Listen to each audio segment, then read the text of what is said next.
네, 안녕하세요. 저는 경북대학교 영문학과에서 19세기 영국 소설, 또 19세기 미국 소설을 가르치고 있는 허정이라고 합니다. 그 사이에 시민들을 대상으로 제인 에어를 강연한 적이 있는데, 고등학생 여러분들을 대상으로 강연을 하게 되어서 더욱 반갑습니다. 오늘 하려는 강의는 제인 에어에 대한 강의인데요. 여러분들이 혹시 이 작품을 읽어본 학생들은 알겠지만, 제인 에어는 이제 기본적으로 여러분들이 고아인 제인 에어가 그 교육을 거쳐서 나중에 그 로체스터의 집으로 들어가서 가정교사를 거쳐서 여성이 주체적으로 독립과 자유를 성취한다는 이런 소설이라는 의미에서 기존의 그 여성의 독립성 문제라든지 페미니즘 문제 이런 걸로 이제 접근한 소설로 여러분들이 아마 익숙하게 알고 있을 거예요. 그런데 문학 작품이라는 것은 한 가지 해석만 존재하는 것이 아니고 문학 작품 속에 드러난 다양한 의미를 다양하게 읽어보려는 시도가 중요하기 때문에 오늘은 여러분 오랜만에 세계 명작을 읽는 데에 있어서 한 가지 주제만 존재하는 게 아니거든요. 그래서 세계 명작을 한국인의 눈으로서는 또 어떻게 해석될 수 있나 하는 점에서 여러분들과 조금 새롭게 읽어보려고 합니다. 그래서 오늘 제목이 제인 에어와 다락방에 미친 여인 이렇게 잡았어요. 그러니까 이 소설을 읽어본 학생들은 한번 생각을 해보세요. 이 작품을 읽으면서 제인 에어와 로체스터의 사랑 이야기만이 아니고 이 소설 속에 로체스터의 저택, 손필드라는 저택의 3층의 다락방에 어떤 여인이 있다는 것을 여러분들이 의식하면서 이 작품을 읽은 적이 있는지요? 한번 기억을 되살려 보세요. 이 그 다락방에 있는 여인은 이 샬롯 브론테라는 작가가 너무나 제인과 로체스터의 로맨스, 사랑 이야기에만 초점이 맞춰져서 아마 대부분의 독자들은 그냥 지나칠 수가 있고 또 기억을 생생하게 한다고 해도 혹시 그런 여인이 다락방에 있었나 하는 것이 기억이 또 가물가물하기도 하고 혹시 기억한다고 해도 이 여인의 이름은 분명히 소설 속에 있는데 이 여인의 이름조차도 기억 못할지도 몰라요. 제가 이제 이 소설을 읽는 학생들에게 수업 시간에 물어봐도 이 여인의 존재를 생생하게 이름까지 기억하는 학생들은 별로 없었거든요. 그래서 여러분들이 혹시 이 작품을 읽는 학생은 다시 기억을 되살려 보고 혹시 읽지 않은 학생들은 오늘 이 강연을 듣고 제인 에어를 보면서 이번에는 제인과 로체스터의 사랑뿐만이 아니라 다락방에 어떤 여인이 있었는지를 한번 그 예의주시하면서 한번 읽어보기를 바랍니다. 예, 그다음 자 그래서 이러한 소설 전체를 이해하기 위해서는 영국의 당시의 역사적 배경에 대한 지식이 조금 필요한데요. 그 당시의 영국의 역사를 좀 살펴보면은 그 당시는 소위 빅토리아 여왕이 즉위한 그 시대였고 이 소설이 1847년 그러니까 19세기 중반에 발표되었는데 이때가 영국에서는 빅토리아 시대로 분류를 합니다. 1837년에서 1901년 빅토리아 여왕이 1901년에 사망을 했기 때문에요. 그래서 이 시대는 여러분들이 들어봤겠지만 영국이 세계 역사상 영국의 제국주의가 절정을 이룬 시대입니다. 그래서 19세기만 해도 영국의 그 식민지가 세계 전체에 아프리카, 아시아, 또 아메리카 대륙, 세계 전체에 영국의 식민지가 없는 곳이 없었죠. 그래서 이제 토마스 카일라일 같은 평자는 그 해가 지지 않는 나라가 영국이다. 그 당시에 해가 지지 않는 나라의 뜻은 세계의 식민지를 다 확보하고 있기 때문에 어느 나라에서든지 서로 다른 지역에서 동쪽이나 서쪽 어느 지역에서든지 늘 해가 뜬다. 이런 의미에서 해가 지지 않는 나라라고 영국의 이제 자부심을 표현했는데 그 19세기가 바로 특히 빅토리아 여왕 시대가 영국의 제국주의가 절정에 다다른 그런 시대입니다. 그래서 이 빅토리아 시대에 이 제인 에어가 발표되었는데요. 이 시대에 영국에서 요구하는 이상적인 영국의 남성상은 어떠냐 하면은 영국이 이제 그 제국주의를 운영을 해야 되기 때문에 영국이라는 제국에 대한 충성심이 있어야 되고, 영국의 남성이라면 그 다음에 인종적으로 식민지에 있는 백인이 아닌 아프리카인이든지 아시아인이든지 혹은 아메리카의 원주민이든지 이런 인종들하고 비교해서 백인인 영국인이 인종적으로 우월하다는 우월주의 사상이 있었고요.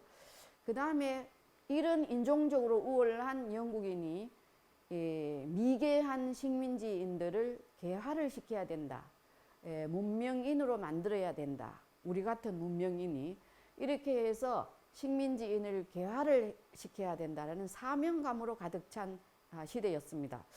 그래서 관로 안에 White Man's Burden이라는 것은 그 당시에 키플링이라는 시인이 있었는데, 이렇게 식민지인들을 개화시켜야 한다라는 이 사명이 백인의 운명이다, 백인의 짐이다, 이렇게 해서 White Man's Burden 이렇게 표현한 적이 있습니다. 그래서 그 밑에도 보시면 그 당시 영국은 다 기독교도가 주 종교이기 때문에 기독교도와 기독교도가 아닌 이교도 사이에 그런 이분법이 존재했고요. 그 다음에 영국인은 문명인이고 영국인이 아닌 식민지의 그 존재는 다 야만인이라는 이런 이분법이 존재했습니다. 기독교도이면은 문명인, 기독교가 아닌 이교도는 야만인. 그래서 그 밑에 사진은 왼쪽에는 빅토리아 여왕 시기에 남편과 그 다음에 아이들, 이렇게 가정이 굉장히 중요시 되었어요. 가정의 중요성. 그래서 여성은 이렇게 가정에서 아이를 양육하고 제국을 위해서 봉사할 남성에게 잘 봉사하는 것, 이런 것이 이제 그 가정에서 여성의 역할이고, 오른쪽 사진은 예를 들어서 이제 식민지 인도 같은 데에 제국주의자인 남성이 가서 어떤 역할을 했는가, 그 당시의 복장을 잘 보여주고 있죠. 그 다음에 이상적인 미안합니다. 이상적인 영국 여성상을 한번 살펴보면은 조금 전에 설명했는 것처럼 그 당시에 이상적으로 요구하는 영국 여성은 이제 19세기입니다. 한마디로 말해서 angel in the house 해가지고 집 안에 천사라는 이미지를 요구했어요.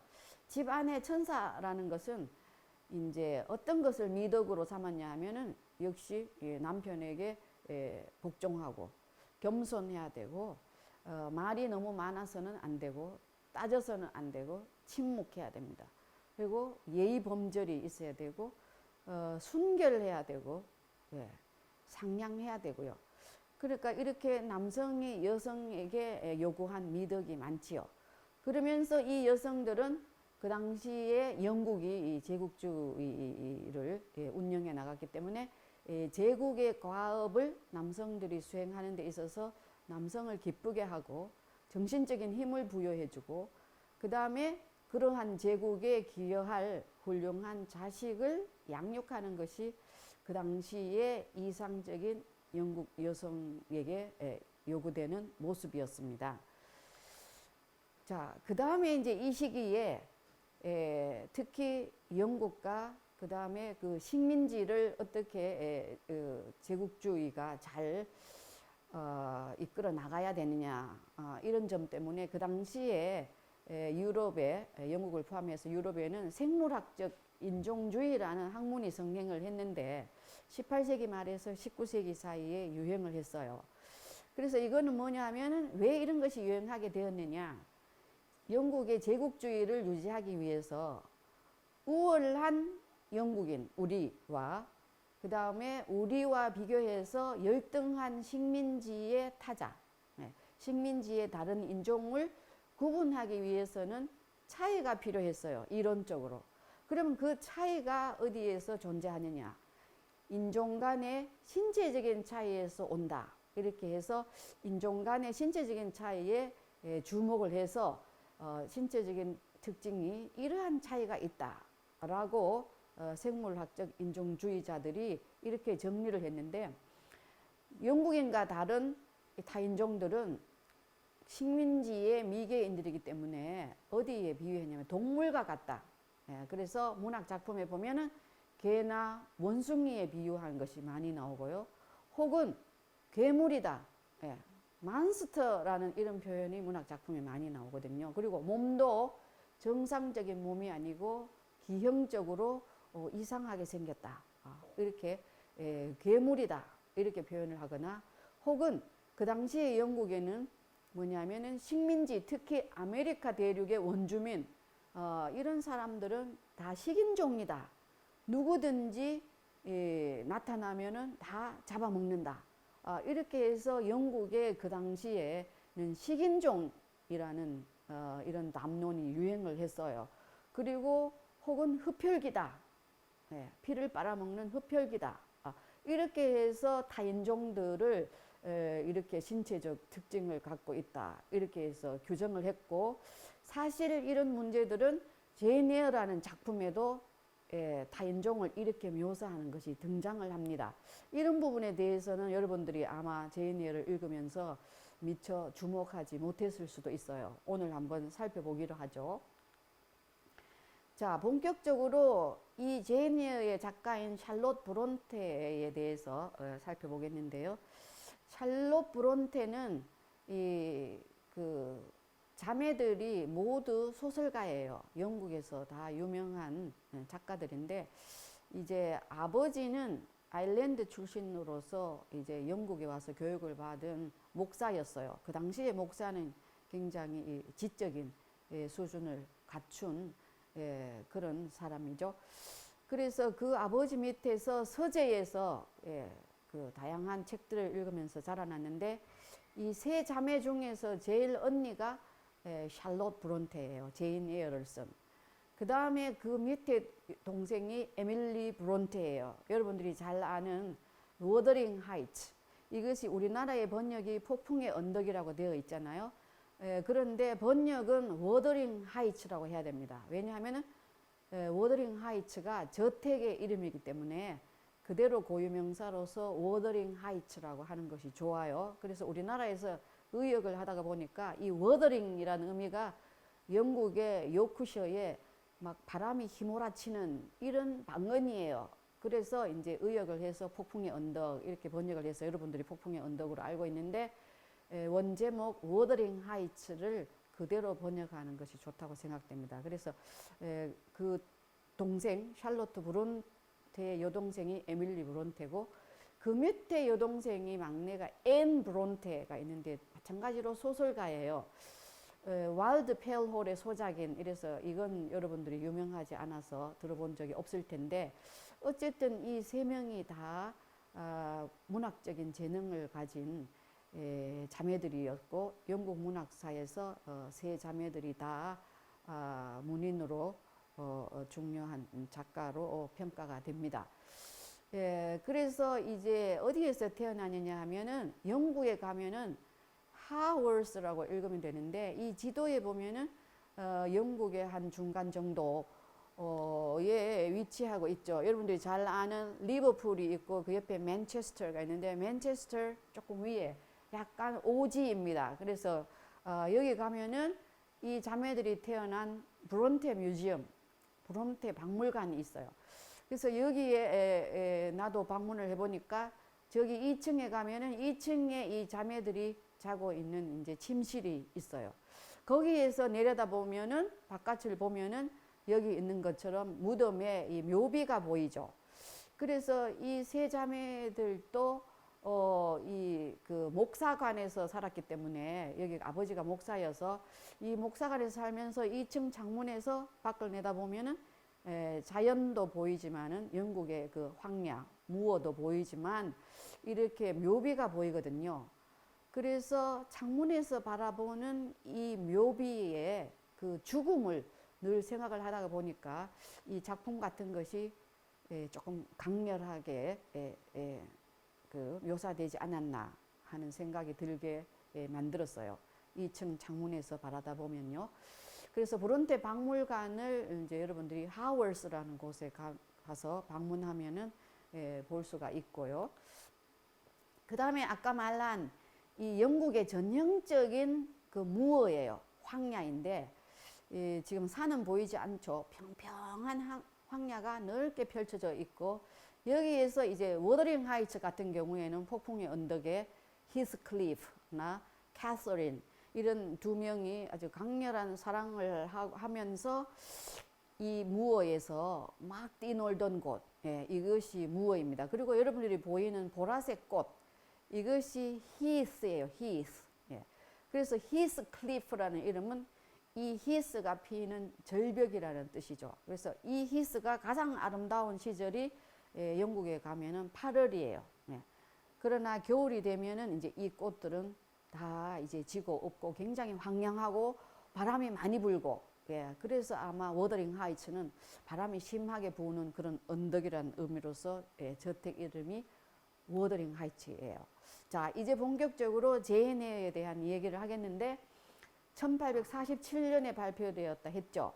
그런데 이 작품의 시간적인 배경은요, 꼭 1847년은 아니고 이 소설을 읽어보면은 영국에서 나폴레옹 전쟁이 있었는 이 이후의 이야기로 나옵니다. 그래서 세계 역사에서 나폴레옹 전쟁은 1797년에서 1815년, 그래서 1815년에 끝났기 때문에 이 소설은 나폴레옹 전쟁 이후를 그리고 있어요. 그래서 어쨌든 1815년 이후고, 그 다음에 장면에 보면은 제인이 월터 스코트의 서사시 마미온이라는 것을 읽고 있는 장면이 나오는데, 이 마미온이라는 작품은 1808년에 출판되었기 때문에 이 이후겠다.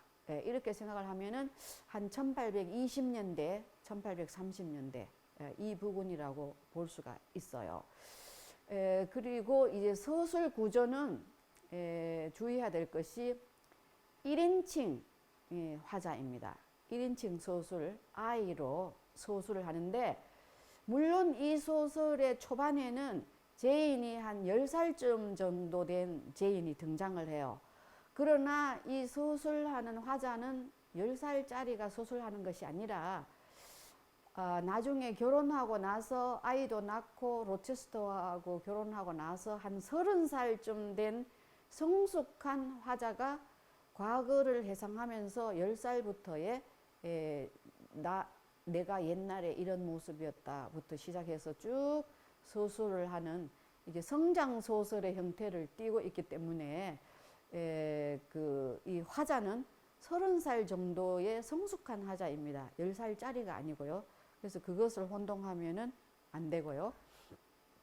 그 다음에 이제 전체 플롯을 이해하기 위해서는 이제 제인의 이 정신적인 성숙의 단계를 따라가야 되는데, 이제 크게 나누어서 장소로 보면은 5개의 장소로 이제 제인이 거주했는 장소가 나뉘어지는데요. 첫 번째는 10살짜리로서 와서 살았는 곳이 게이츠 헤드입니다. 이제 하나씩 상세히 보겠지만, 그 다음에 이제 그 게이츠 헤드에는 미스터 리드, 그러니까 그 외삼촌 집인데, 외삼촌은 사망을 했고 외숙모 집에서 같이 살아가는 곳이 게이츠 헤드고, 그 다음에 두 번째 게이츠 헤드에서 떠나서 로우드 기숙학교에 가서 한 8년간 교육을 받죠. 그래서 장소가 두 번째로는 로우드 기숙학교로 바뀌고요. 그 다음에 그 기숙학교에서 교육을 마치고 내가 스스로 좀 다른 세계에서 살고 싶다라는 변화가 필요해서 이제 로체스터의 집인 저택인 손필드로 가서 가정교사가 됩니다. 가정교사가 되고 그 이후에 이제 우여곡절로 조금 이따가 설명하겠지만 그 집을 뛰쳐나와서 나중에 무어하우스라는 사촌이면서 목사인 그 집에 가서 기거를 하게 되고, 마지막에 5번 펀딘이라는 장소는 나중에 다시 로체스터에게 돌아와서 결혼을 하고 살게 되는, 마찬가지로 로체스터의 집인데 여기가 펀딘입니다. 그래서 이렇게 5개의 장소를 중심으로 제인이 어떻게 정신적으로 발전하는가, 이것을 한번 살펴보겠는데요. 자, 첫 번째 게이츠 헤드입니다. 아까 얘기했는 것처럼 여기는 미시스 리드, 외숙모의 집이고, 그 아들이 이름이 존 리드예요. 이 작품에는 존이라는 이름이 많이 등장하는데 혼동을 하면 안 되고, 초반에 등장하는 인물이 존 리드예요. 그래서 제인과는 사촌지간이고 사촌 오빠죠. 그런데 이 존 리드가 작품 초반에 보다시피 영국에는 뭐냐면 그 밑에 가부장제 장자상속법 이런 말이 있는데 무슨 말이냐면은 남성 중심의 사회였잖아요. 그리고 장자상속법이라는 거는 장자에게만 상속을 물려주는 법이에요. 프라이머제니처라고 해서. 그래서 차남에게는 상속이 없어요. 그래서 장자, 맏아들에게만 상속을 해주는 법이 있었고, 그 다음에 아버지가 돌아가면은 아무리 어린 아들이라 해도 10살이라고 해도 9살이라고 해도 그 마스터, 주인이 되어요. 그래서 하인들은 다 주인님, 마스터 이렇게 불러야 되거든요. 그래서 존 리드도 아버지가 돌아가시고 지금 소설에 한 14살 정도의 초반에 등장하는데도 이미 마스터예요. 영국의 장자상속법에 의해서 모든 재산은 다 존 리드 것이에요. 그래서 이 존 리드가 사실은 고아인 제인이 이 집에 더부살이 하러 왔잖아요. 그러니까 그 자기 혈연 관계로서 자기 가족은 아니고 사촌인데 굉장히 멸시하고 억압을 하죠. 그래서 제인에게 폭력도 행사하고 약간 반항적인 기질을 보이면 이제 때리면서 뭐 엄청난 또 역소를 퍼붓고 하죠.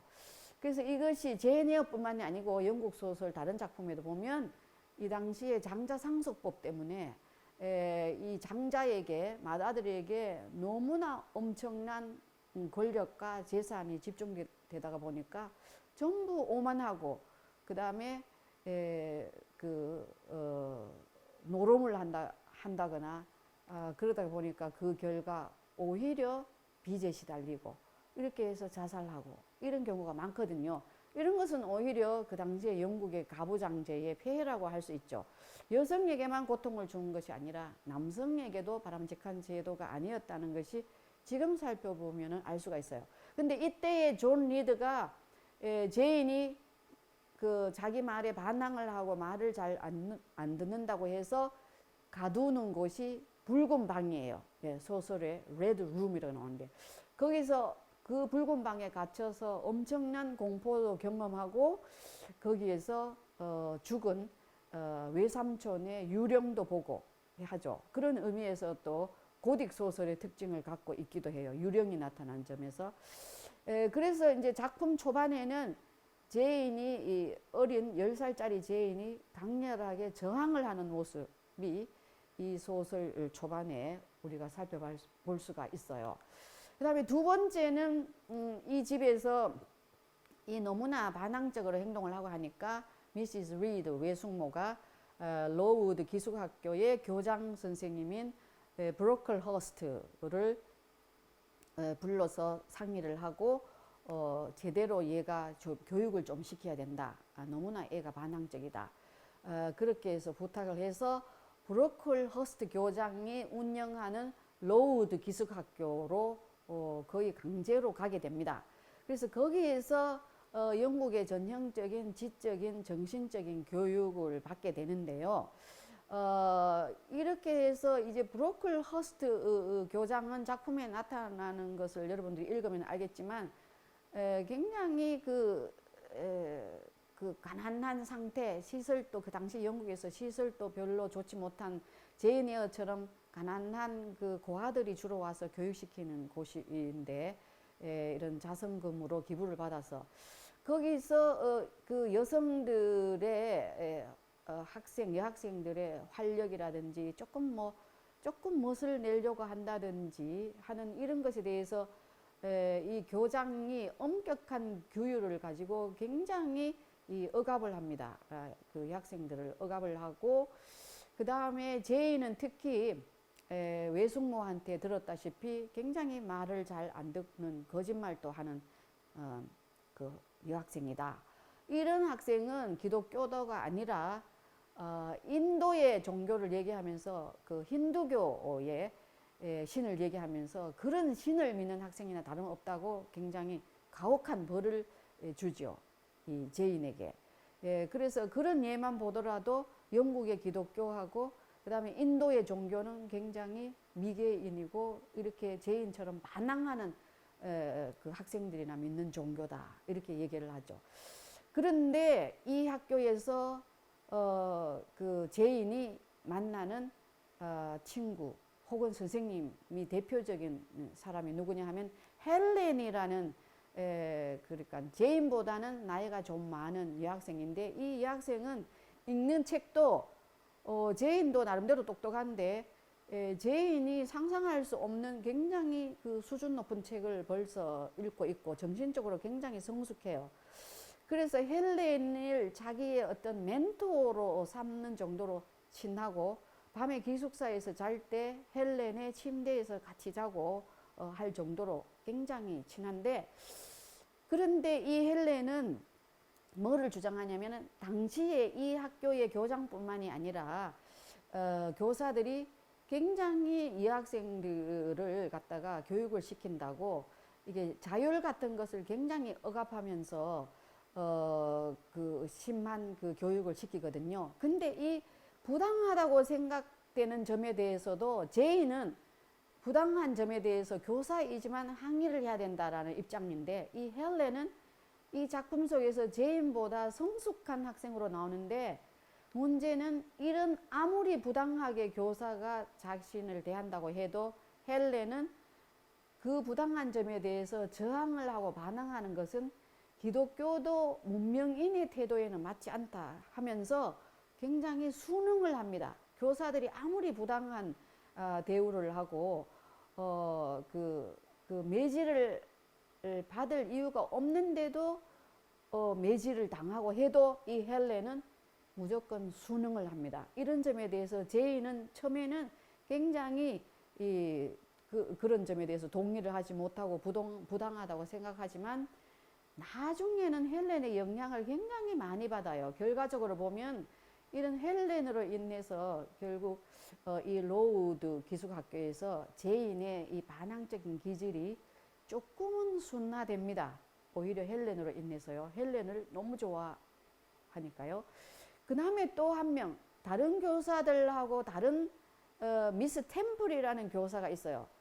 이 교사는 다른 교사들하고 비교해 볼 때 굉장히 온화하게 대하고 친절하고 하면서 그래도 이제 제인이 가장 따르는 교사인데, 결과적으로 우리가 보면은 이 교사도 헬렌과 마찬가지로 부당한 일이 있을 때 교장에게 저항을 한다기보다는 굉장히 그 순응하는 그런 점에서 미스 템플이나 헬렌이나 제인의 반항적인 성향을 조금 부드럽게 누그러뜨리는 그런 역할을 하지 않았나라고 우리가 소설이 끝나면은 그렇게 살펴볼 수가 있는 부분이 있어요.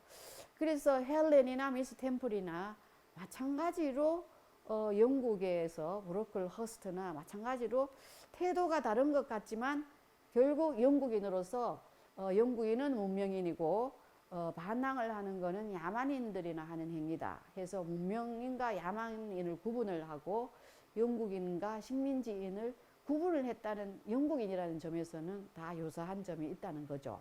그래서 이런 교육을 8년 동안 받고 그 제인은 이제는 나는 변하고 싶다 해서 변화를 갈망해서 스스로 일을 하고 싶다 해서 그 당시에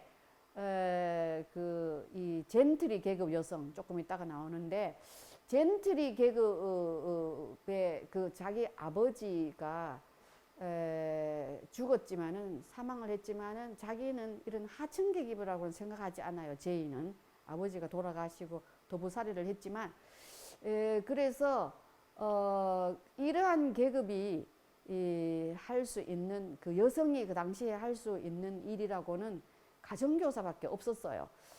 그래서 이 가정교사가 또 그 당시에는 이 임금이라고 하나요? 이것이 보수가 그 하녀하고 거의 비슷한 하녀보다 뭐 약간 높을 수도 있는 그 정도로 아무리 교육을 받아도 여성이 할 수 있는 것은 이제 가정교사 정도밖에 없었거든요.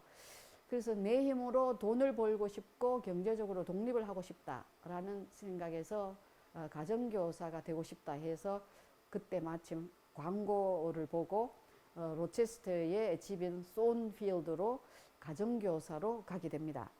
이제 로우드 기숙학교를 떠나서 그래서 가게 되는 곳이 손필드라는 로체스터의 저택인데 여기 화면에 있는 사진은 영국에 가면은 하든 홀이라는 곳이 있는데 제인 에어라는 영화를 만들 때의 모델이 된 이 장소입니다. 그래서 그 손필드는 뭐 그 작품에서 가상으로 만든 지명인데 영화에서 이렇게 하든홀을 모델로 찍었기 때문에 이렇게 영화의 장면을 보여준 거예요. 손필드면은 여러분들이 머릿속에서 이런 저택을 상상할 수 있다는 겁니다. 그래서 저기 그 옥상도 보이고 저기 3층의 유리창 거기를 여러분들이 조금 유념해서 보고 있다가 조금 있다가 거기서 누가 살고 있는지를 우리가 한번 얘기를 하게 됩니다. 그래서 이 손필드의 제인 에어가 가서 이제 가정교사를 하게 됩니다. 자, 그래서 제인 에어라는 소설을 읽을 때 지금까지 조금 설명이 나왔지만은 제인이 어릴 때부터 이렇게 결혼을 하고 성숙한 30대가 될 때까지의 성장 소설로서 이 소설을 읽을 수도 있고요. 그 다음에 제인과 로체스터의 사랑 이야기로 로맨스 소설로도 이 소설을 읽을 수가 있고요. 그 다음에 아까 나온 것처럼 유령이 등장을 합니다. 이 소설에는요.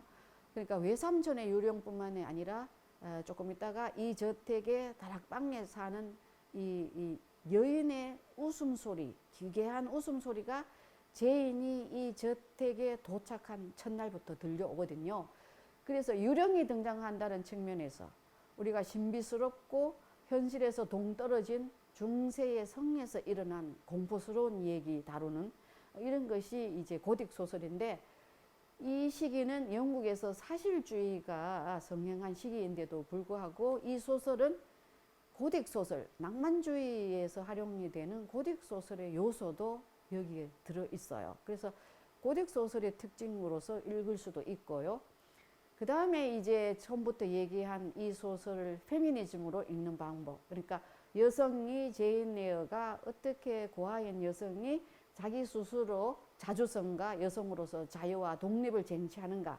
이제 지금까지 이 소설은 주로 이렇게 페미니즘으로 읽혀져 왔죠. 그 다음에는 탈식민주의라고 해놨는데 이 말은 이제 고등학생 여러분들한테 조금 어려울 거예요. 어려운 것을 간단하게 쉽게 얘기하면 영어로는 포스트 콜로니얼리즘인데 미안합니다. 그러니까 1960년대에 아까 영국이 세계에 다 식민지를 확보하고 있다고 했잖아요. 근데 그 식민지들이 1960년대 이후에 식민지로부터 영국의 제국주의로부터 다 독립을 합니다. 독립을 한 국가의 시각에서 이 작품을 보면은 제인과 로체스터의 얘기만 초점이 맞춰져 있죠. 그래서 아까 말했다시피 이 작품의 다락방에는 어떤 여인이 있는데 그 여인에 대해서는 지금까지 영국의 비평가라든지 이런 사람들이 거기에는 별로 관심을 갖지 않았어요. 그래서 식민지 이후에 영국이 아닌 식민지에서 이 작품을 읽는 독자들, 작가들이 살펴볼 때는 이 작품의 의미가 달라진다는 말입니다. 그래서 그러한 시각에서 제인 에어를 읽을 때는 어떤 다른 의미가 있는가? 라고 생각하면서 작품을 다시 한번 해석해 보는 차원이 이제 포스트 콜로니얼리즘, 식민주의 이후의 그 비평입니다. 그래서 탈식민주의로 한번 읽어본다는 건데, 이따가 그런 시각에서 이 3층의 다락방에 어떤 여인이 있는지 한번 살펴보도록 하죠.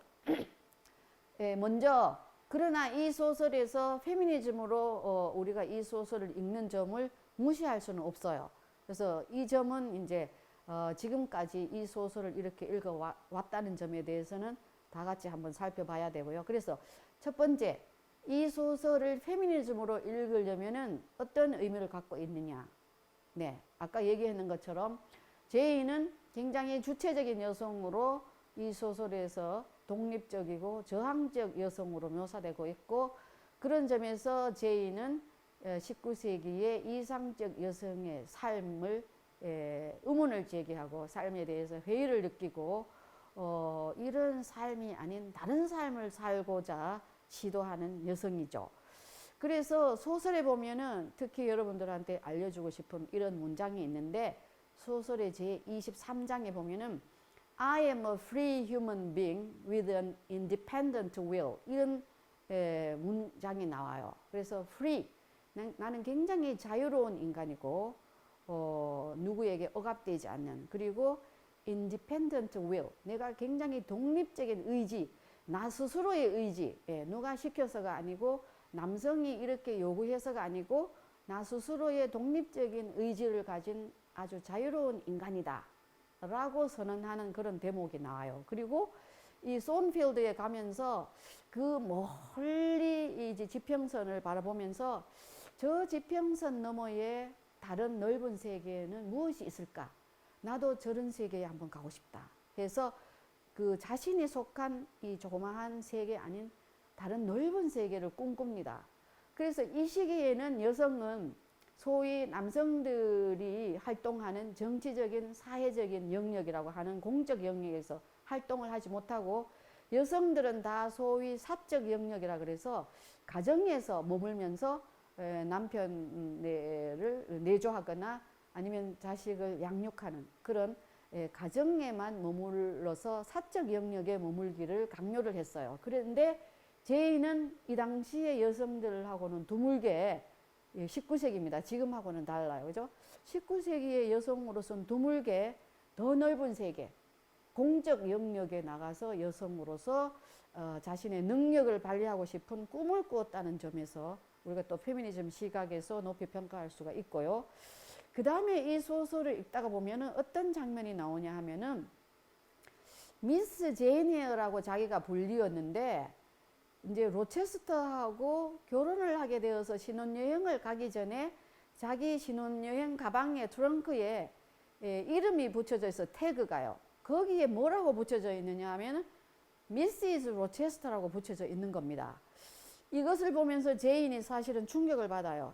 자기는 지금까지 이름이 제인 에어인데 결혼을 하게 됨으로써 자기의 이름 에어가 사라지고 자기는 로체스터 부인이 되어서 자기 이름은 하나도 없어요. 오직 자신의 존재는 남편의 성님 알려주고 미시즈라는 얘기는 남편하고 결혼하는 여성이라는 아이덴티티, 정체성이 주어집니다.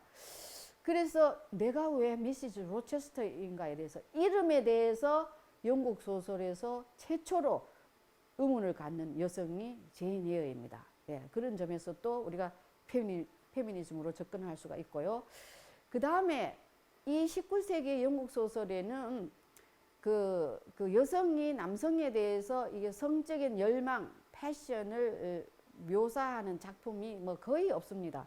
근데 이 샬롯 브론테의 제인 에어에 와서 이제 나중에 무어 하우스에서 로체스터를 떠나왔지만 난 로체스터에 대한 그리움을 표현을 하면서 뭐 꿈속에서도 로체스터를 보고 뭐 로체스터의 얼굴을 만지고 싶다라는 포옹하고 싶다라는 이런 표현이 소설 속에 나오거든요.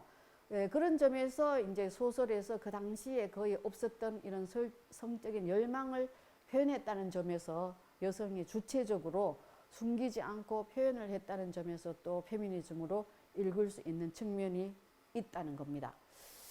예, 그 다음에 이제 소설 내용 중에 또 페미니즘으로 읽을 수 있는 것을 내가 한번 읽어보면은요, 이런 문장이 나와요. 정치적 반란을 제외하고서 얼마나 많은 반란이 지상에 살고 있는 사람들 사이에서 격동하고 있는지를 아는 사람은 아무도 없다. 여성은 대체로 평온한 존재라고 흔히들 생각한다. 그러나 여성도 남성과 똑같은 감정을 가지고 있고 그들의 오빠나 동생들과 똑같이 자기의 능력과 노력을 발휘할 터전을 필요로 하고 있다. 너무나 가혹한 속박, 너무나 완전한 침체에 괴로워한다는 점에서는 여성도 남성과 하등의 차이가 없다. 그래서 여성과 남성이 얼마나 똑같은 감정을 가지고 있는지 평등을 얘기하죠. 예. 그 다음 문장에는 또 이런 게 있어요. 여성들이란 집안에 처박혀서 푸딩이나 만들고 양말이나 짜고 피아노나 치고 가방에 수나 놓아야 한다고 말하는 것은 보다 많은 특권을 누리고 있는 남성들의 소견 없는 생각에 지나지 않는다. 관습에 의해서 여성에게 필요하다고 선고된 일 이상의 것을 하고 또 배우려고 하는 여성을 탓하거나 비웃는 것은 소갈머리 없는 짓이다. 이렇게 제인이 얘기를 하고 있거든요. 그래서 이런 점도 다 그 여성과 남성이 똑같은 능력을 발휘하는 기회를 주어야 된다 하는 점을 주장했다는 점에서 이 소설을 또 페미니즘으로 읽을 수가 있다는 점입니다. 자, 이 강연의 제목처럼 다락방에 미친 여인에 대해서 구체적으로 한번 살펴보도록 합시다. 이 손필드라는 저택의 다락방에 누가 갇혀 있는지 여러분들은 한번 작품을 읽으면서 생각해 본 적이 있는지요. 그리고 이 여성은 몇 년간 갇혀 있는지 여러분들이 생각해 보라고 로체스터와의 관계는 어떤 관계인지 밑줄을 한번 만들어 봤거든요. 예, 소설을 읽은 학생들은 한번 얘기를 해보세요. 이 손필드 다락방에는 누가 갇혀 있는지 이름은 모르겠지만 로체스터와의 관계는 누굴까요? 네, 로체스터의 첫 번째 아내이죠. 로체스터와 결혼한 아내. 예. 이 아내가 몇 년간 갇혀 있느냐 하면요. 1년, 2년이 아니고 소설 전체로 읽어보면 적어도 11년 정도 됩니다. 11년이라는 긴 기간 동안에 갇혀 있어요. 자, 그러면 이 여성의 이름은 무엇일까요? 이름은 소설 속에 분명히 나옵니다. 이름은 벌사 메이슨이에요. 벌사라는 이름이 있어요. 로체스터가 벌사라고 부릅니다. 이 벌사 메이슨에 대해서 구체적으로 한번 알아보면요. 인종적으로 따진다면 크리올이라고 할 수가 있는데 이 크리올이라는 것은 뭐냐 하면은 이제 여기에 화면에 있는 것처럼 아버지는 영국인 상인이고 어머니가 그 당시에 영국의 식민지였던 자메이카 출생이고 크리올입니다. 자메이카에서 벌사 메이슨이 출생했는데 자메이카가 어디냐를 한번 보면은요. 그 카리브해, 캐리비안 씨하고 여러분들이 지금 지도상에 보이죠. 예. 예, 그래서 여기 미국의 플로리다입니다. 그래서 여기가 카리브해인데 여기 전체 섬들이 웨스트 인디스, 서인도 제도예요. 서인도 제도에 있는 섬들은 대부분 이제 역사적으로 보면은 19세기에 영국의 식민지거나 프랑스의 식민지예요. 그래서 여기에 이제 큐바가 있고 자메이카, 여기가 영국의 식민지인 자메이카고 뭐 아이티, 뭐 도미니칸 공화국, 푸에르토리코 등등 여기 섬들이 쭉 있죠. 뭐 마르티니크, 과달루페 이런 거는 다 프랑스의 식민지, 아이티. 근데 여기에 그 안티구아라든지 자메이카라든지 뭐 이런 데는 다 영국의 식민지거든요. 그런데 이 벌사라는 여성이 태어난 곳이 바로 이 자메이카, 예, 카리브해의 서인도 제도 중에 하나인 자메이카, 영국의 식민지인 자메이카에서 태어났다는 겁니다. 그래서 아버지는 분명히 영국인이에요. 그렇지만 식민지의 출신인 그 어머니하고 결혼을 해서 태어난 여성이 벌사 메이슨이기 때문에 벌사 메이슨도 마찬가지로 크리올, 크리올이라는 인종으로 취급됩니다. 그래서 크리올이라는 개념은 뭐냐 하면은 유럽인들의 후손들이 여기 아메리카 대륙에 이제 살고 있을 때 그 후손들을 가리켜서 크리올이라고 하거든요. 그래서 이 크리올들은 영국 본토에서는 순수한 그 영국인이 아니다 해가지고 인종적으로 좀 무시하고 이 크리올하고 사는 로체스터 같은 사람에 대해서 좀 로체스터가 약간 부끄럽게 생각하고 수치스럽게 생각하는 그런 경향이 있어요. 그런데 왜 결혼을 했느냐? 로체스터는 차남이거든요. 아까 말했지만 그 당시에 영국은 장남에게 상속을 주는 장자상속법이 있기 때문에 로체스터는 차남이기 때문에 그 상속, 재산이 하나도 없어요.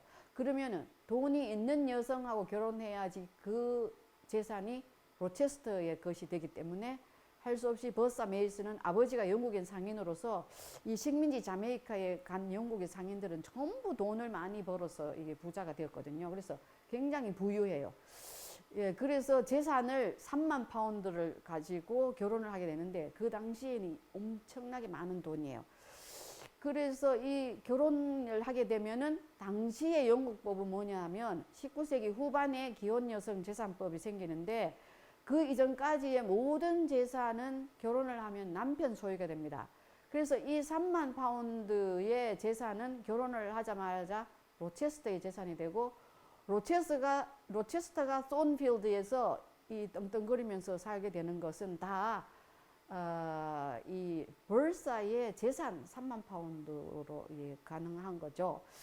그래서 이제 이 여성이 이 결혼을 하게 되어서 로체스터 살게 되는데 자메이카에서 한 4년 정도 살다가 이제 처음에는 물질적으로 풍요하게 이렇게 살다가 그 다음에는 이게 영국인으로서 이 자메이카의 출신의 크리올이라는 이 벌사라는 여성하고 살고 있고 이 여성하고 만약에 영국에 갈 경우에 굉장히 수치스럽다 하는 생각에 점점 뭐냐 하면은 이 벌사라는 여성에 대해서 영국 여성하고 이 비교를 하면서 뭔가 순수하지 못하고 도덕적으로 성적으로 타락한 여성이 아닌가 하는 의심, 그리고 굉장히 그 정열적인 그런 성격을 갖고 있기 때문에 이제 점점 더 미친 여성이 아닌가 하는 걸로 이제 몰아갑니다.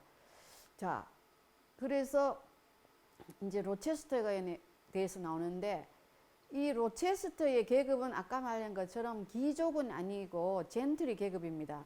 로체스터의 이름은 소설 속에 미스터 로체스터라고 나옵니다. 귀족 같으면 귀족의 호칭을 붙이겠죠. 공작, 후작, 백작, 자작이라면.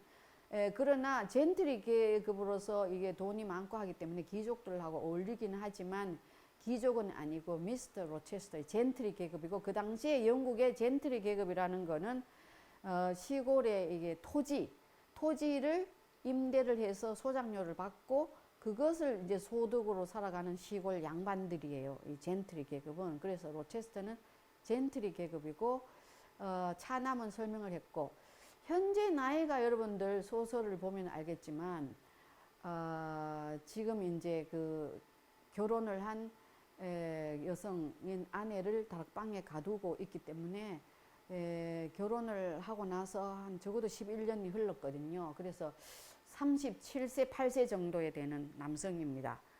그런데 지금 현재 제인이 이 집에 가정교사로 올 때의 나이는 한 18살 정도밖에 되지 않았어요. 근데 18살 제인으로서는 이게 남성과 교제를 해본 경험도 없고 처음으로 대하는 이 남성이 로체스터예요. 그러니까 제인의 눈에는 또 굉장히 멋있게 보이고, 그 다음에 로체스터는 사실 37살, 8살 된 남성이 자기한테 아내가 있는 얘기를, 진실을 얘기하지 않고 제인이라는 18살한 그 여성에게 그 결혼을 하자고 신청을 하거든요. 그래서 나이 차이가 뭐 한 20살 정도 납니다. 예. 그 당시에 지금 뭐 37살, 8살 정도 하고, 그 당시에 이 지금 40살 다 돼가는 남성은 지금하고 비교하면 굉장히 나이가, 지금 그 당시에는 굉장히 나이가 많은 거예요. 그래서 어쨌든 이제 그 소설 속에 드러난 사실은 바로 그렇게 20살이나 차이가 난다는 거예요. 지금 제인과 로체스터는요. 자, 그 다음에 이 소설에서 우리가 벌사가 말하는 장면을 볼 수가 있느냐. 이 소설에서 벌사는 한마디도 말을 하지 않아요.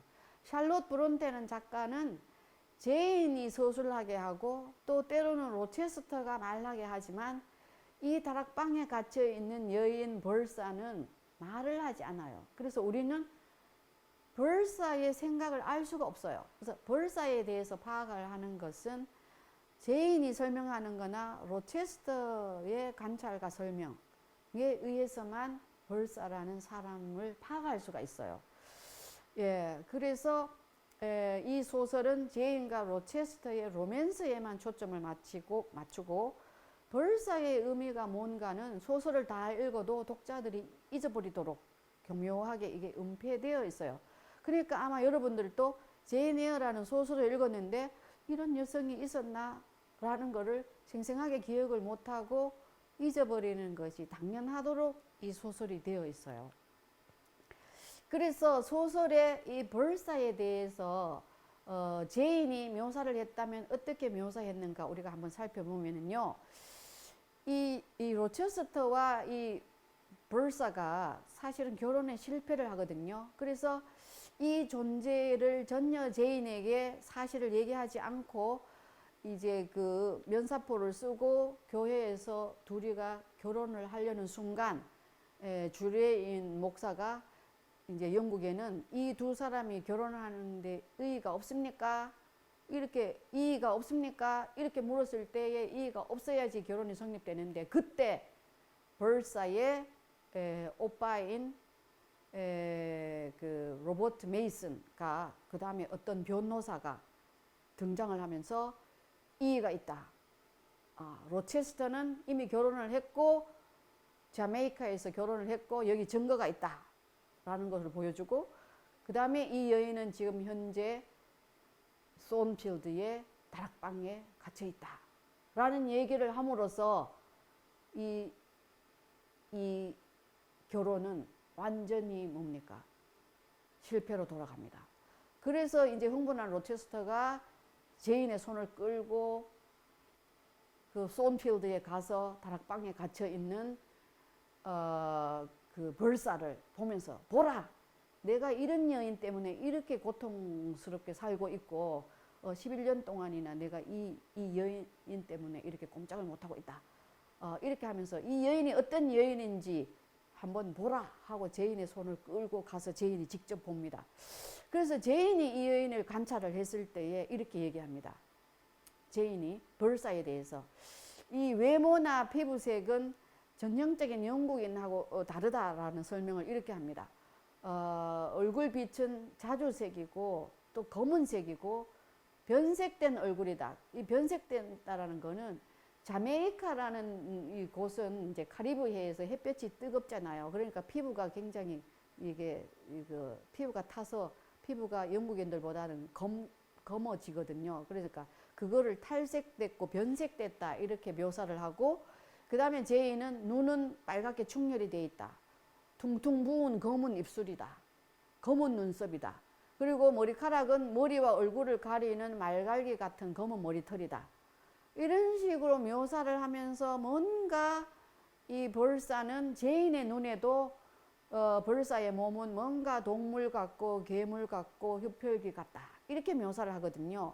그래서 소설에 보면은 벌사를 묘사하면서 옷을 입은 하이에나는 뒷발로 일어섰다. 이렇게 하이에나라는 동물로 묘사를 하고 네 발로 기어다닌다. 이렇게 묘사를 하고 동물처럼 그리고 핥히고 으르렁거리는 괴상한 짐승이다. 흡혈귀다. 이렇게 신체적으로 정상적이지 않는 동물, 괴물, 흡혈귀로 묘사를 합니다. 이 부분은 벌사가 11년 동안이나 갇혀 있는 것 때문에 여러분들도 한번 상상을 해보세요. 11년 동안이나 어떤 다락방에 갇혀 있다고 생각할 때, 그렇죠? 우리가 엘리베이터에 여러분들이 1시간 갇혀 있어도 미칠 지경이죠. 근데 정상적인 여성이라 하더라도 11년 동안이나 갇혀 있으면은 저절로 미치지 않겠어요? 그래서 거의 뭐 미칠 지경이 된 상태에서 이제 뭐 그 화가 나서 로체스터만 보면은 폭력을 행사하려고 합니다. 그렇죠? 그래서 이런 그 여성의 모습 거의 이제 그 미친 여성이나 다름없는 이런 모습에 대해서 제인이 그 동물로서 묘사를 했다는 거예요. 자, 그런데 이 벌사에 대해서 로체스터도 또 어떻게 묘사를 하느냐? 벌사는 미친 사람이다, 광인이다, 그리고 백치다. 이 벌사의 가족들이 모두 3대에 걸쳐서 모두 백치이고 광인, 미친 사람이다. 그렇기 때문에 벌사도 백치이고 광인이다. 이렇게 묘사하고, 그 다음에 벌사는 술을 굉장히 잘 마시는 알코올 중독자다. 여기 소설에 보면 자메이카에서 이 돈이 많은 여성을 취해서 처음 3년간은 이 또 소설 속에 이 벌사도 굉장히 아름답게 나오거든요. 이 여성하고 취해가지고 첫 3년 동안 신혼생활은 굉장히 즐겁게 같이 살았는데 거기서 또 술을 먹는 것도 더 가르쳐 줬어요, 로체스터가. 그래서 굉장히 술을 잘 먹게 되니까 지금 이제 알코올 중독자다. 이렇게 하고 성적으로도 굉장히 문란하다. 이렇게 해서 이 여성은 굉장히 천박하고 저속하고 불결하고 불순하고 타락한 여성이다. 그 점에서 제인하고는 너무가 비교가 된다. 제인, 당신의 얼굴은 얼마나 순수하고 순결하냐. 어떻게 이 여성하고 감히 비교할 수 있냐. 이렇게 해서 대조를 시키거든요, 로체스터가. 자, 그런데 놀라운 점은요, 평소에 제인은 로체스터가 굉장히 가부장적인 남성 중심적인 사고를 하고 있어서 그 점을 비판을 하거든요. 근데 그 점에 대해서는 비판을 하는데 벌사를 바라보는 시각이라든지 영국인에 대한 시각에 대해서는 제인은 로체스터와 공감을 해요.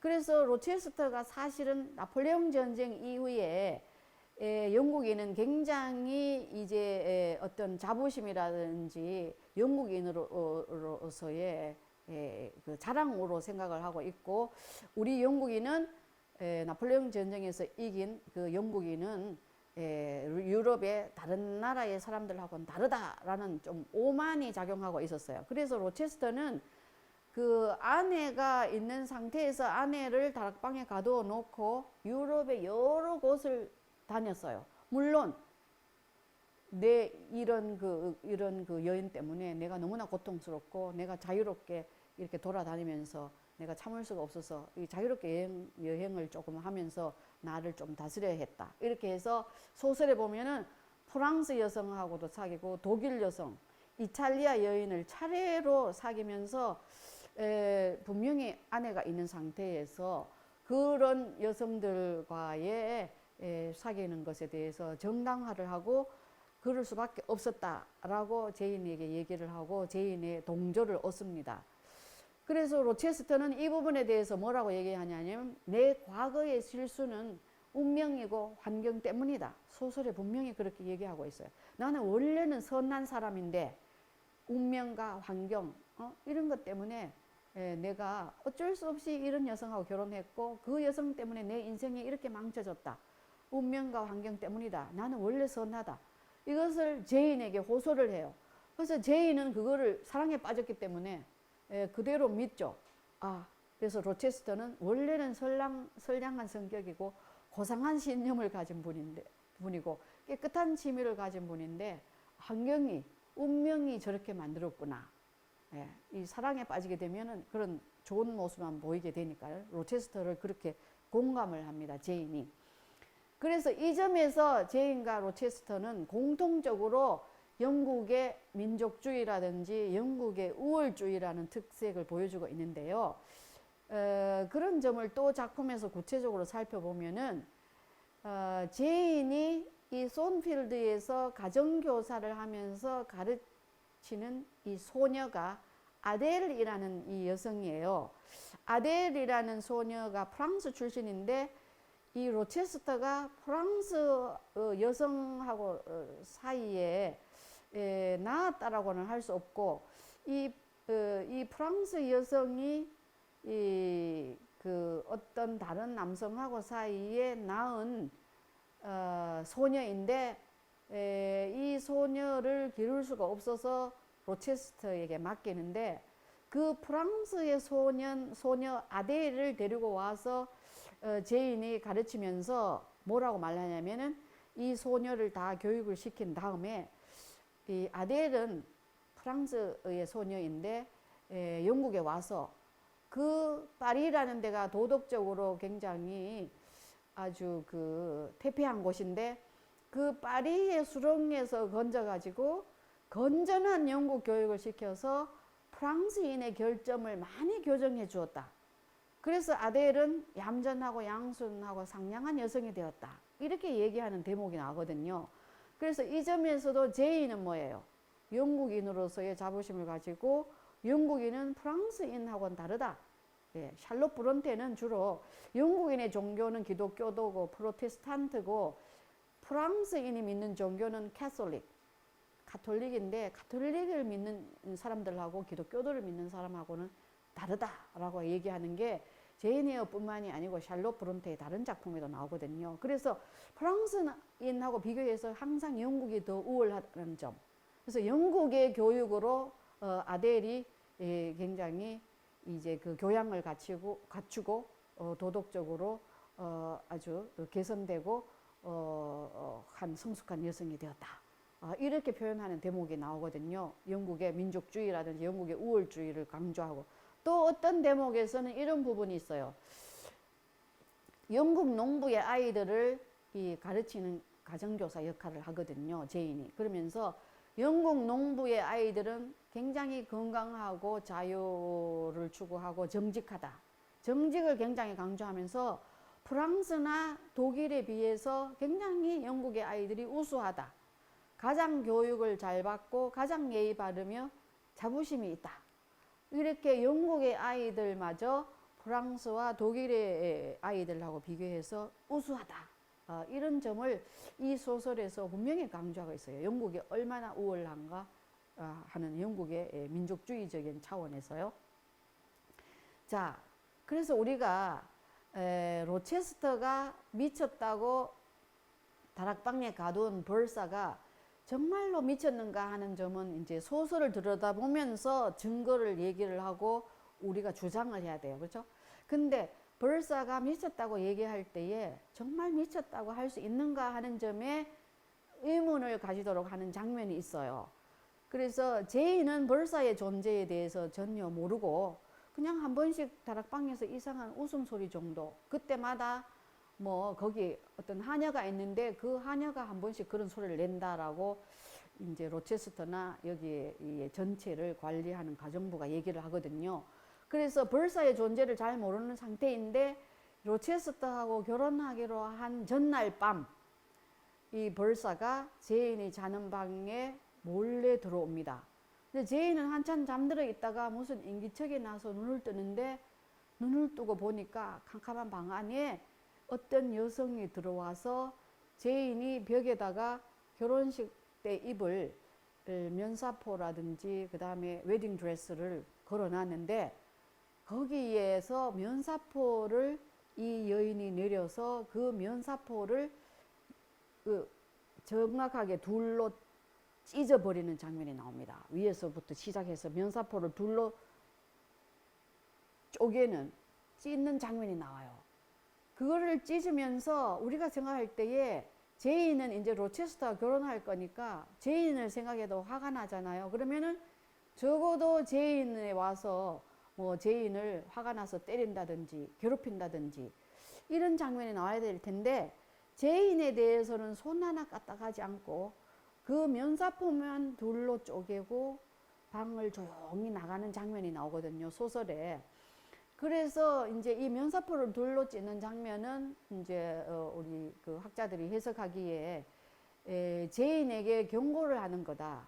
제인이 평소에 남성의 가부장제에 대해서 저항을 하고 반항을 하고 했는데 이 면사포를 쓰고 로체스터와 결혼한다는 거는 로체스터에게 순종하는 그런 길로 들어선 거는 건데 너는 여전히 그 면사포를 쓰고 결혼하느냐라는 이 저항의 의미가 있어요. 근데 그럼에도 불구하고 어쩌면 자기의 라이벌이 될 수도 있는 제인을 그 손끝 하나 까딱하지 않고 건드리지 않고 갔다라는 점에 대해서 이 장면에서 만약에 미친 여인일 것 같으면 로체스터만 보면은 달려들어서 로체스터에게 막 폭행을 행사하려고 하거든요. 그런데 제인에게는 전혀 손도 하나 안 댔다는 겁니다.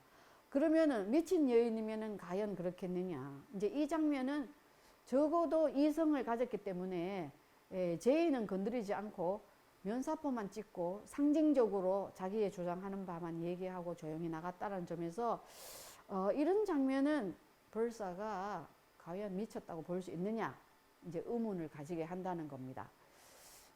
그래서 결과적으로는 로체스터와 제인의 결혼 시도는 실패를 하게 되는데 왜 그러냐 하면 이제 그 다락방에 이 여인의 존재를 알았잖아요.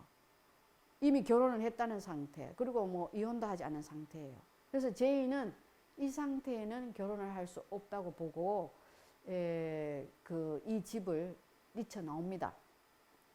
제인은요, 뛰쳐나와서 그 아까 무어에서 막 헤매면서 이제 돈도 없고 잘 것도 없는 상태에서 아까 여러분들한테 보여준 무어에서 막 쓰러져서 하룻밤 또 자기도 하죠.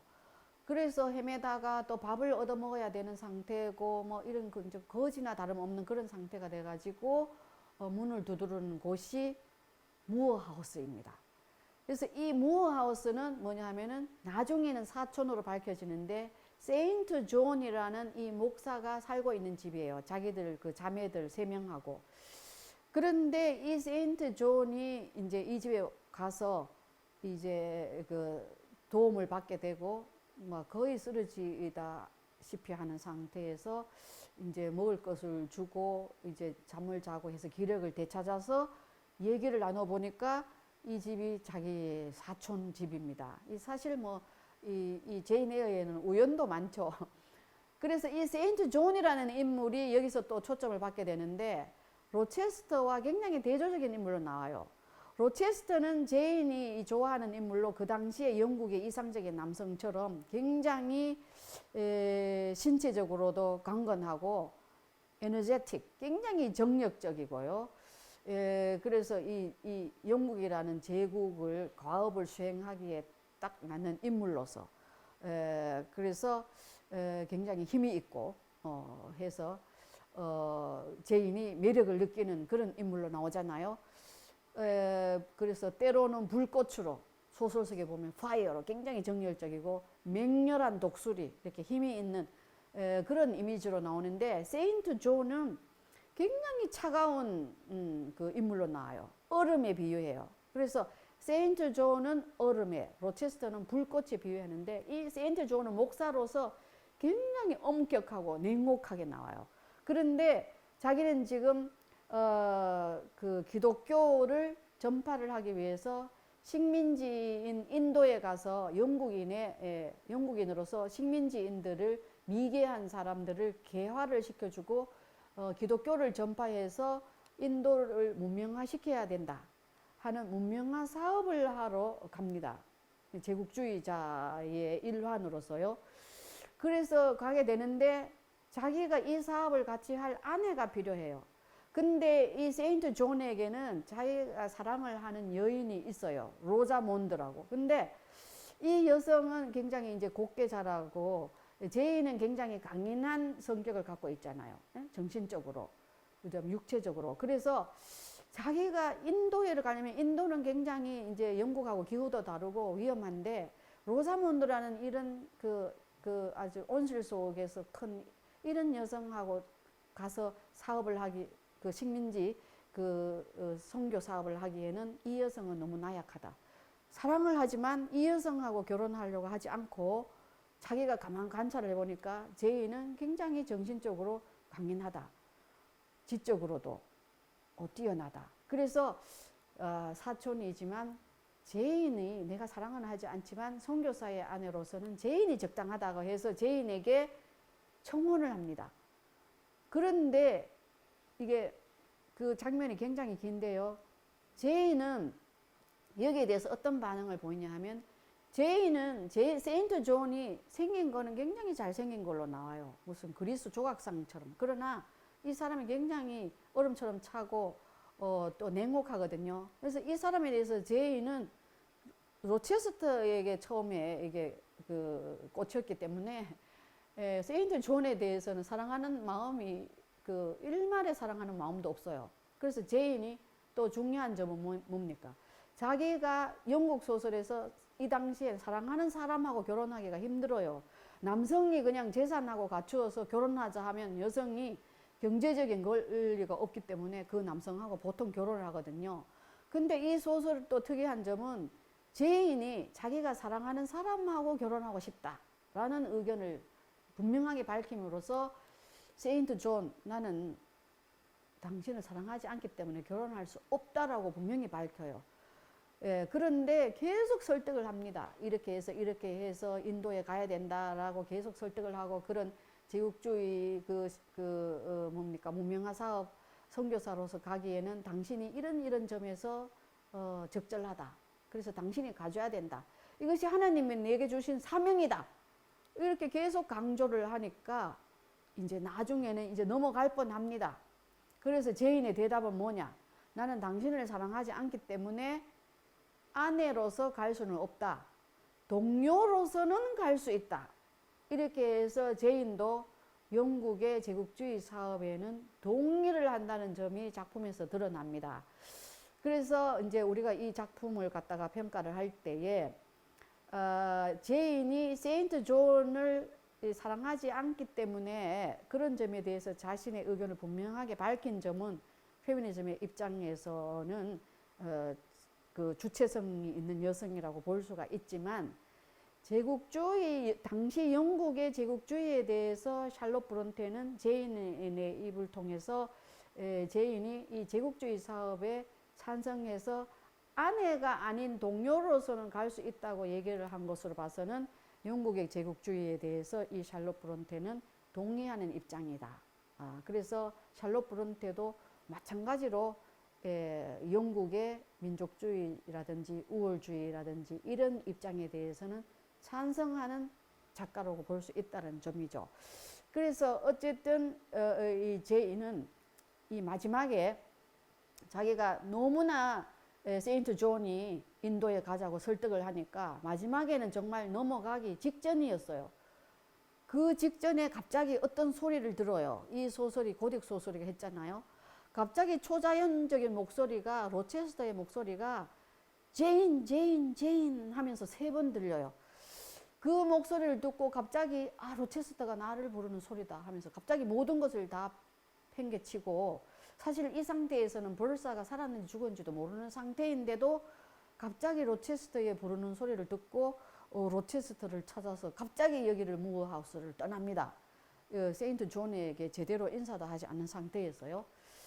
자, 그 다음에 이제 그렇게 간 곳이 펀딘이에요. 그렇게 가서 가는 길에 소식을 들으니까 이 손필드는 벌사가 불을 질러서 화재가 나서 이 손필드는 다 타버리고 벌사는 그 아까 여러분들한테 보여준 그 손필드 거기 뭡니까 그 옥상에 꼭대기에서 굉장히 높잖아요. 거기서 아래로 완전히 몸을 던져서 떨어져서 그 자리에서 피를 흘리면서 즉사를 하거든요.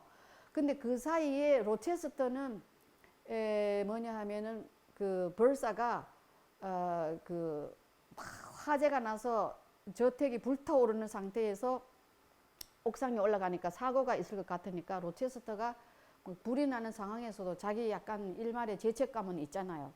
그래서 이제 이 벌사를 구하기 위해서 벌사한테 손을 내밀면서 내 손을 잡아라 하고 하는데 벌사는 거부합니다. 그 손을 뿌리치고 하는데 그 불 속에 뛰어들었기 때문에 로체스터도 뭡니까? 불구가 되는데 어떤 상황에서 불구가 되냐면은 작품에 보면은 그 한쪽 눈을 잃어요. 그래서 장님이 되고 그 다음에 왼쪽 팔을 이거 잃게 됩니다. 그래서 이제 그 불구가 되는 상태가 나와요. 근데 이렇게 함으로써 작가는 뭐예요? 적어도 벌사에 대해서 영국 남성으로서 벌사를 이렇게 가두어 뒀으니까 거기에 대한 일말의 이 죄책감이라든지 이 도덕적으로 약간 부끄러움이 있잖아요. 그래서 이것을 이렇게 불구로 만들므로써 그런 도덕적인 이 죄책감을 면해 준다고 할까요? 그런 상태에서 그래도 벌사가 죽어가는데 벌사를 구하려고 노력은 했다라는 점을 이 작품에서 강조를 하죠. 작가는. 그래서 벌사는 왜 죽는가 하는 점을 생각해 보면은 벌사가 이 작품 속에서 살아 있으면은요, 영국의 제국주의의 도덕적인 수치라든지 불명예가 계속 살아 있잖아요. 그래서 벌사는 죽어야지 그런 영국의 도덕적인 수치나 불명예가 제거되기 때문에 벌사는 죽고, 또 한편으로는 로체스터가 이렇게 벌사를 구하려고 이렇게 최대한 노력을 했다. 이런 점을 부각함으로써 로체스터의 선량함이 정당화되고, 그 다음에 벌사와 로체스터가 자메이카에서 4년 정도 살았는데 이 둘 사이에는 자식이 없어요. 나중에 로체스터하고 제인 사이에는 불구인데도 불구하고 아들이 태어나거든요. 그렇게 해서 뭐냐면은 크리올이라는 여성 사이하고 백인 로체스터 사이에는 아기가 태어나지 않아요. 그러니까 인종이 서로 다른 인종이 태어나지 않도록 작품 속에서 만들었어요. 그래서 이 백인의 순수성, 순혈주의는 로체스터와 제인의 아이로서 지속되게 만들어 놨죠.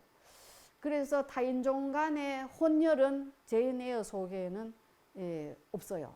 혼혈 아이가 태어나지는 않았죠. 그래서 독자들이 아마 그걸 원했을지도 몰라요. 그렇죠? 그래서 이런 점에서 벌사가 제거되어야만 제인과 로체스터가 정상적으로 결혼을 할 수 있잖아요. 그러니까 이 작품에서 벌사는 당연하게 죽어서 사라져야 되죠. 자, 소설의 결말을 보면은 벌사가 죽고 나니까 그동안 제인은 자기가 당연하게 사랑했던 로체스터하고 결혼을 하게 됩니다. 비록 불구가 되어도 여전히 사랑한다고 불구가 된 로체스터를 돌보면서 사랑을 합니다. 그죠? 제인이 이제 결혼을 하기로 결심을 해서. 그래서 제인의 결혼은 그러면 결과적으로 우리한테 어떤 의미를 주느냐? 이 제국주의 시대에 제인은 그렇게 남성 중심 사회에 반항을 했어요. 그럼에도 불구하고 마지막에는 로체스터 결혼을 하고 로체스터의 아내가 되고 여성으로서 밖에 일하지 않아요. 더 이상 가정교사 일을 하지 않아요. 그러니까 마찬가지로 영국의 이상적인 영국 여성이 되었어요. 아들은 마찬가지로 미스터 로체스터가 되어서 로체스터의 대를 이어서 젠트리 계급으로서 미스터 로체스터라는 이름으로 그 가문을 계속 이어나가고, 그 다음에 영국이라는 제국에 기여할 이 로체스터의 아들을 열심히 양육하는 그런 상태가 되었어요. 그러니까 그 이전에 제인의 반항, 이 사회에 대한 저항이 어디로 갔느냐는 거죠. 그런 문제가 있고, 그 다음에 세인트 존과 인도 선교의 문제를 살펴보면은 소설의 제일 끝이 제인이나 로체스터의 이야기로 끝나지 않고 세인트 존의 이야기로 끝나요. 세인트 존이 인도에서 선교하는 것으로. 그러면 이거는 무엇을 의미하는가죠? 그래서 세인트 존은 영국의 이상적인 남성의 역할을 한다는 거예요. 인도라는 미개한 곳에 가서 영국인으로서 문명화 사업을 하고, 작품의 마지막에 이런 표현이 있어요. 인도의 종교나 계급 제도는 인류의 향상을 저해하는 요소이고 타파 대상이다. 이렇게 해서 영국인은 당연히 거기에서 이 미개인들을 문명화시켜야 된다. 여러분들이 잘 알다시피 뭐예요? 인도라는 곳이 얼마나 전통과 찬란한 문화가 있는 곳입니까? 근데 기독교를 믿지 않는 곳은 다 미개인이 사는 지역이고 문명화시켜야 할 대상으로 생각한다는 점이에요. 근데 여기에 제인도 동의를 한다는 점이에요. 네, 소설의 결말은 그렇게 끝나요. 자, 그래서 우리가 소설의 결말을 들여다볼 때에 제인의 주장하고 비교해서 문제점은 없나 한번 살펴보자는 거예요. 제인의 저항이 끝까지 지속되느냐? 이 점에 동의하기가 어렵다는 점이죠. 여성의 자주성이나 평등 성취인데 결국 한 남성의 아내로서 그냥 로체스터의 아들을 양육하는 걸로 끝나잖아요. 그 다음에 펀딘이라는 장소는 다른 데하고 교류가 하기가 어려운 굉장히 폐쇄적인 곳이에요. 근데 제인이 꿈꾸는 세계는 넓은 세계였어요. 물론 그런 세계에서 활동하기가 그 당시에 물론 어렵죠. 그렇지만은 제인은 스스로 폐쇄적인 펀딘으로 들어갔어요. 그 점에서 또 문제가 있고요. 그 다음에 작가는 제인이 경제적인 평등을 성취했다라는 점을 보여주기 위해서 작품의 마지막에 보면은 제인이 유산을 상속받는데 그 유산을 누구로부터 상속받느냐 하면은 존 에어라는 그 또 삼촌이 있는데 또 우연히 이 존 에어라는 삼촌이 상속을 2만 파운드 주는 것으로 나와요. 그런데 이것도 가만히 들여다보면은 이 재산은 어디에서 나왔느냐 하면은 이 지도에서 보다시피 여기가 서아프리카예요. 서아프리카에 여기 모로코에서 가까운 섬이 있는데 여기 섬이 뭐냐 하면은 마데이라라는 섬이고 여러분 들어봤지만 마데이라 포도주가 유명하잖아요. 근데 여기가 한때 영국의 식민지로서 포도주를 생산하는 곳인데 이 존 에어가 여기에 이제 흑인들의 노동력을 착취를 해서 굉장히 돈을 많이 벌었어요. 그래서 그게 자식이 없기 때문에 우연히 이 자기의 핏줄이 제인 에어가 고아라는 사실을 알고 2만 파운드를 재산으로 이제 그 유산을 상속해 주거든요. 그래서 제인은 이제 그 2만 파운드를 자기하고 같이 살고 있는 사촌들을 3명하고 자기하고 5천 파운드씩 나누어서 5천 파운드만 있으면은 나는 그 사이에 로체스터하고 비교해서 경제적으로 평등하지 않다고 생각했는데 나는 고아이고 재산이 없고 로체스터는 재산이 많고 그런 점에서 나는 로체스터와 경제적으로 평등하지 않다. 로체스터와 결혼하려고 할 때 옷을 사주려고 해도 제인은 굉장히 자주적인 여성이니까 내가 번 돈으로 내가 옷을 사 입어야 되는데 내가 왜 로체스터의 돈으로 옷을 사 입어야 되나를 굉장히 고민하는 여성이거든요. 그런 점에서 경제적인 평등을 만들어 주기 위해서 제인에게 유산이 상속되는데 이 점도 바로 식민지에서 벌어는 돈으로 우연히 제인에게 상속된다는 점. 그러니까 제인이 스스로 벌은 돈은 아니잖아요. 그래서 그런 점에서 또 이것이 과연 경제적인 평등이라고 할 수 있는가라는 걸 우리한테 문제점으로 또 던져주고 있습니다.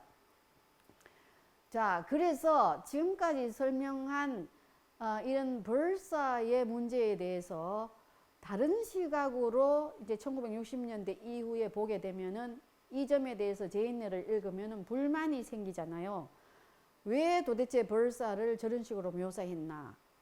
대해서 이러한 자메이카 부근의 카리브해 부근의 이 서인도 제도에 사는 여성이 영국 여성으로서 현대의 진 리스라는 작가가 있는데 이 여성은 벌사에 대해서 왜 이렇게 묘사를 했나?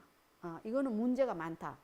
왜냐하면은 이 진 리스라는 작가는 여기 아까 그 영국의 그 도미니카 그 출생이거든요. 영국 소설가로서 아까 카리브해 부근에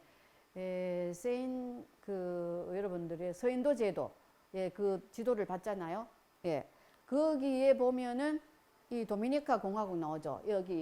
여기에 있는 섬인 도미니카 출신이기 때문에 이 진 리스라는 이 작가는 거기에 영국인 남성들이 이 서인도 제도의 여성들에 대해서 어떻게 취급하는지 자기는 너무나 많이 보아왔다는 거예요. 그래서 이 진 리스는 당시에 크리올 상속녀가 벌사처럼 이 크리올 상속녀가 로체스터와 같은 영국 남성하고 결혼 후에 미친 여인으로 낙인 찍힌 많은 사례를 자기는 보았다는 거죠. 그래서 이 점은 너무나 부당하다.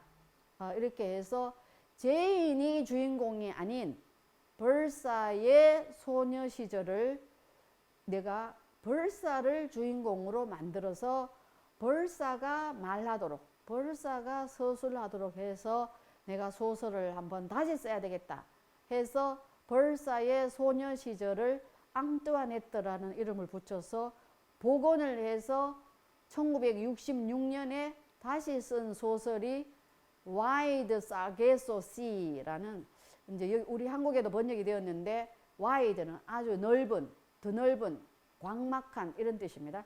광막한 사르가소 바다. 예, 사게소 씨, 사르가소 바다는 어디에 있는 바다냐 하면은 여기 지도에서 보다시피 여기가 이제 카리브해 서인도 제도잖아요. 자메이카. 북미, 남미가 있는데 여기가 사르게소 씨예요. 바다 이름인데 사르게소라는 말은 해초라는 말인데 해초가 많이 나는 지역이에요. 근데 여기 이 사르게소 씨, 사르가소 바다가 이게 상징하는 거는 뭐냐? 이 서인도 제도하고 영국이 여기에 있어요. 그렇죠? 이 영국하고 이 사이에 이 너무나 많은 거리, 너무나 많은 심리적 거리가 있다라는 의미로서 여기 사르게소 바다를 등장시켰어요. 그래서 이 사르가소 바다, 와이드 사르게소 씨라는 제목으로 다시 쓰기를 한 것이 뭐 이거 이제 이 작품이 진 리스의 작품이에요. 불만을 가지고 다시 쓰는 작품이 제인 에어를 다시 썼습니다. 그래서 이제 마지막으로 여러분들 얘기할 것은 이제 그 제인 에어에 대한 영화 막 무수히 많이 나왔어요.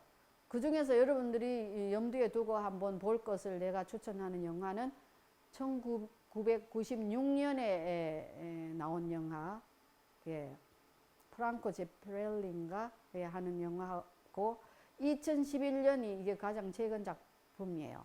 2011년에 나온 영화를 한번 보기를 권하는데요. 그래서 이제 맨 앞으로 이제 돌아가면은 이 영화들에서 제인 에어뿐만 아니라 벌사가 어떻게 나타났는지, 이제 여기가 하든홀인데 여기 이제 손필드 모델을 했잖아요. 여기에 옥상 꼭대기에 올라가 가지고 이제 벌사가 밑으로 완전 떨어져서 죽는 거예요. 여기 이 밑에 이 위에 여기에 올라갔다는 것이에요. 그렇죠? 그 다음에 이제 맨 처음 화면으로 가서 제목에 그 벌사가 여기 지금 이 모습은 바로 영화 중에서 아마 2011년 영화일 거예요. 영화 중에서 벌사가 묘사된 걸 하나를 가져왔어요. 그러나 수많은 영화가 만들어졌기 때문에 그 중에 하나고요. 이 영화는 그래도 조금 벌사가 기본적으로 조금 아름답게 나왔잖아요. 뭐 어떤 영화에는 또 벌사가 굉장히 뭐 아름답지 않게 기괴하게 뭐 동물적인 모습으로 나온 그런 영화도 있어요. 그래서 그 여러분들한테 그냥 한 예를 보여주는 것은 이제 이 소설을 읽고 영화부터 보지 말고요. 혹시 소설을 안 읽었으면은 소설부터 읽고 영화를 보면은 편견에 사로잡혀 가지고 그 영화의 이미지 때문에 소설을 읽을 때 상상력이 발휘가 안 됩니다. 혹시 아직 소설을 못 읽었는 학생 같은 경우에는 제인 에어를 다시 읽고 소설을 읽고 난 다음에 그 소설을 영화로 만든 작품을 한번 찾아보라는 거예요. 그래서 그런 작품에서는 어떻게 이 작품을 해석해서 벌사의 모습을 영화로 표현했는가, 이 영화와 이 영화는 벌사의 모습이 어떻게 다른가를 한번 검토를 해보면은 재미있을 거예요. 그렇죠? 그래서 절대로 영화를 먼저 보지 말고 작품을 보면서 작품 속의 인물을 내 머릿속으로 이렇게 상상해 볼 것을 여러분들에게 권하고, 이번에 강의를 한 것은 제인 에어를 여성의 페미니즘적인 시각으로만 볼 것이 아니라 The Mad Woman in the Attic이라는 다락방에 미친 여인에 좀 관심을 가지고 이 작품을 새롭게 한번 해석을 해보자 라는 그런 취지에서 이 강의를 준비를 했습니다. 그래서 여러분들 앞으로도 이게 세계 명작을 볼 때에 그 다양한 생각을 하면서 조금 비판적 시각으로 읽는 그런 훈련을 하기를 바라는 마음에서 이 강연을 이번에 준비하게 됐습니다. 앞으로도 다른 강연으로 다른 작품으로 또 여러분들하고 만날 수 있기를 기대하면서 이렇게 강의를 마치겠습니다. 장시간 들어주셔서 감사합니다.